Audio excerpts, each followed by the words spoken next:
मतलब उस final match India हारने के बाद ये पनौती वाला शब्द मोदी जी के लिए मतलब इस टाइप से यूज किया गया। या तो एंटोनियो माइनो उसको समझ नहीं पाते हैं या तो इटालियन में कन्वर्ट करने के बाद उस सेंटेंस का पूरा मीनिंग गलत हो जाता होगा, इसीलिए वो बोलता होगा नहीं नहीं आपको बिल्कुल सही है। वो जो बोलता है इतना बढ़िया नेता है, नरेंद्र मोदी बहुत ही फालतू नेता है, वर्स्ट नेता है as a prime minister. Rahul Gandhi cancer को आप पाल नहीं सकते और ये वो कैंसर है जो देश के लिए आने वाले वक्त के लिए बहुत खतरा है। नमस्कार, आपको एक बार फिर से स्वागत है। तो दोस्तों आज पूरा देश भर में एक शब्द है, ये बहुत ज्यादा विवाद में है। शब्द का नाम है पनौती। ये पनौती का मीनिंग क्या होता है?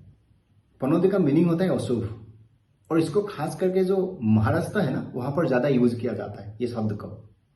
तो हाल ही में राहुल गांधी ने एक इलेक्शन रैली में कहा ये शब्द देश का प्राइम मिनिस्टर को इसका साथ जोड़ के, जो वर्ल्ड कप फाइनल मैच हुआ था ऑस्ट्रेलिया और इंडिया का बीच में, जिसमें इंडिया को हार का सामना करना पड़ा।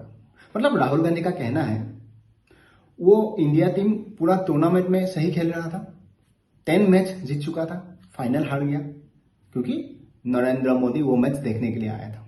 नरेंद्र मोदी पनौती है।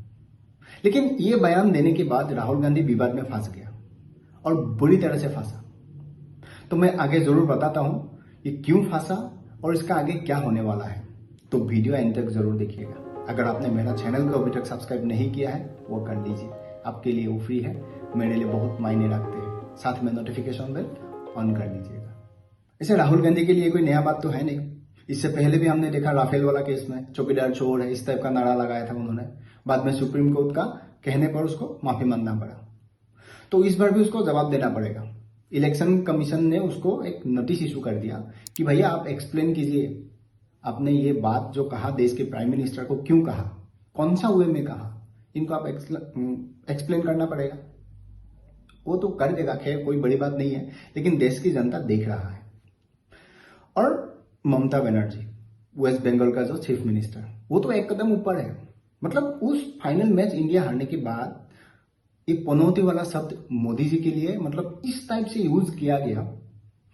ममता दीदी का कहना है वो मैच नरेंद्र मोदी स्टेडियम में अगर नहीं होता, कलकत्ता में कहीं होता ना, इंडिया टीम वो मैच जीत जाता, वर्ल्ड कप जीत जाता।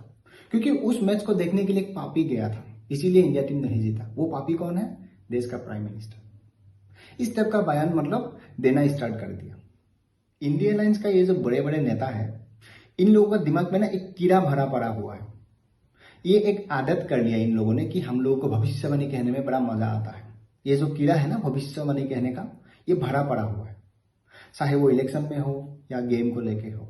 बोलता है ना कि 2024 में हम इतना सीट जीतेंगे, वो प्राइम मिनिस्टर बनेगा, फलाना बनेगा, ढिमकाना बनेगा। इनको लगा गेम में भी ऐसा ही होता होगा, इन्होंने बोल दिया।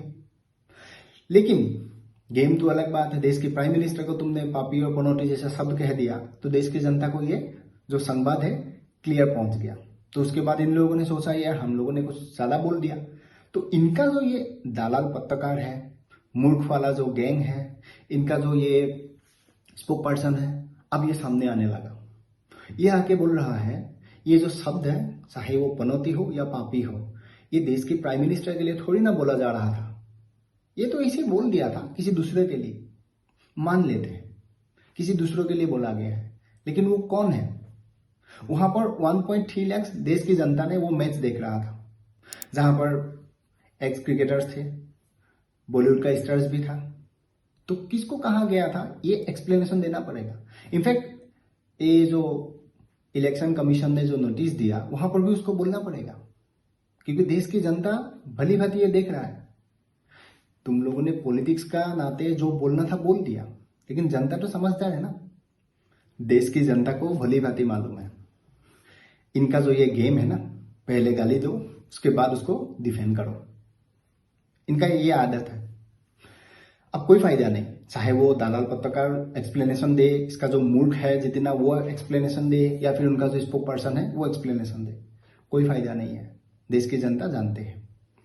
और खास करके जो एंटोनियो माइनो को जानना बहुत जरूरी है। एक्चुअली मुझे क्या लगता है ना, राहुल गांधी जो भी बोलते हैं, गलत सलत जो बोलते हैं ना, उसके बाद तो जरूर कांग्रेस का नेता उसको बोलता होगा।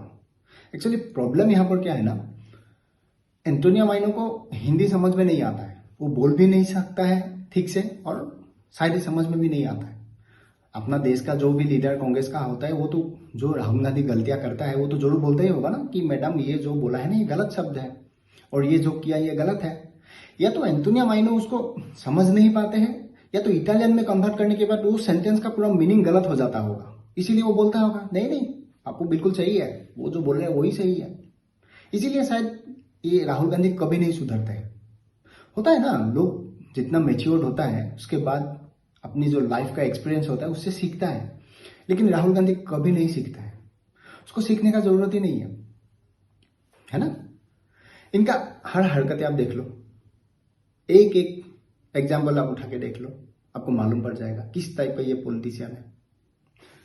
मान लेता हूं नरेंद्र मोदी देश का आज तक जितना प्राइम मिनिस्टर बना है सबसे खराब प्राइम मिनिस्टर है, सबसे कड़ा प्राइम मिनिस्टर है, ठीक है।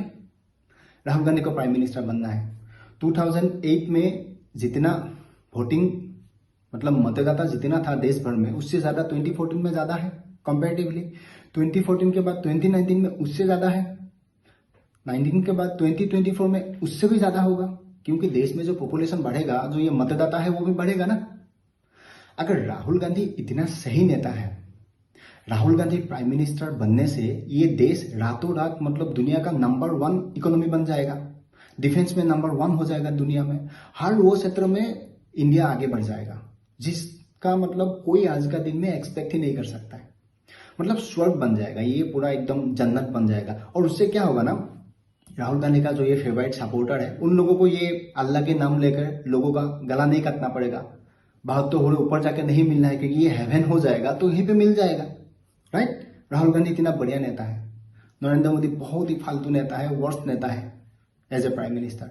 तो फिर 2014-2019 में देश की जनता राहुल गांधी को क्यों मतदान नहीं किया? ये बात कांग्रेस का किसी को समझ में आज तक नहीं आ रहा है क्या? मतलब समझ में नहीं आ रहा है। 14 में नहीं दिया, 19 में नहीं दिया, क्या लगता है 2024 में दे देगा? सेम हरकतें, ऐसा ही एजेंडा, देश को गाली देना, विदेशों में जाके देश का अगेंस्ट में गलत सलत बोलना, चाइना को सही दिखाना, चाहे वो यूएस में जाके हो या यूरोप में जाके हो। ये बंदा कभी नहीं सुधरेगा। इनफैक्ट ये जो इंडिया अलायंस है इनको साफ करना बहुत जरूरी है देश में, चाहे वो इंडियन नेशनल कांग्रेस हो या इनका जितना गठबंधन पार्टी है। They are like a cancer. मैं सही में बता रहा हूं आपको। ये होता है ना कैंसर जो बीमार होता है, मतलब जिसको भी ये वायरस पकड़ता है उसके बाद उसको मालूम ही नहीं पड़ता है, अंदर ही अंदर वो स्टेज बाय स्टेज खत्म कर देता है पूरा शरीर को। उसके बाद आप डॉक्टर के पास जब भी जाते हो डॉक्टर बोलता है आई एम सॉरी आपका लास्ट स्टेज है। ये जो इंडिया अलायंस या कांग्रेस पार्टी हमारा देश के लिए एक कैंसर वायरस है, इसको साफ करना बहुत जरूरी है, वरना ये मतलब ईयर बाय ईयर इस देश को इस तरीके से खत्म करेगा आपको मालूम ही नहीं पड़ेगा। एक दिन ये पावर में आ जाएगा, उसके बाद ये लास्ट स्टेज में ये बोल देगा कि हम कल से इमरजेंसी लगा रहा है। उसके बाद इस देश में आपको कन्वर्ट होना पड़ेगा या तो देश छोड़ के भागना पड़ेगा। तो मेरा जो संवाद है ना वो क्लियर है, चाहे वो नेशनल कांग्रेस हो चाहे वो महागठबंधन हो, इनको देश में साफ करना बहुत जरूरी है, क्योंकि कैंसर को आप पाल नहीं सकते हो और ये वो कैंसर है जो देश के लिए आने वाले वक्त के लिए बहुत खतरा है। वो ममता दीदी हो या राहुल गांधी हो, इन सब का जो मानसिकता है एक ही है। आज ममता का ये जो महुआ मैत्रा जिसका ऊपर मैंने ये 2 वीडियो बनाया, लिंक डिस्क्रिप्शन में है, आप देख लेना। इसका वही था ना, as a member of parliament इनको एक लॉगिन आईडी पासवर्ड मिला, उन्होंने वो फॉरेन का बिजनेसमैन का साथ शेयर कर दिया। और आज तो खबर ये आ रहा है उन्होंने दुबई बिजनेसमैन का साथ ही नहीं यूएसए का किसी लोगों का साथ भी इनको शेयर कर दिया। मतलब वो लॉगिन आईडी पासवर्ड, मतलब 2 क्रांति हो गया अभी तक। पहले तो दुबई सुन रहा था, अभी यूनाइटेड स्टेट्स ऑफ अमेरिका से भी मतलब इनका इंफॉर्मेशन आने लगा। मतलब ये लोग वही एकदम कैंसर है, कल को अगर बड़ा पोजीशन में आ जाएगा, पावर में आ जाएगा, देश खत्म, इनको कोई फर्क नहीं पड़ेगा। वही संवाद है, अब याद रखिएगा। आपका जो सोच है वो आप खुद ही लीजिएगा और आगे आपका जो पॉइंट ऑफ व्यू है उसको क्लियर कीजिएगा। वही था मेरा संवाद आज आप तक पहुंचाना। आई होप आपको समझ में आया। तो मिलते हैं अगले वीडियो में, तब तक आप आपका ख्याल रखिएगा और खुश रहिएगा।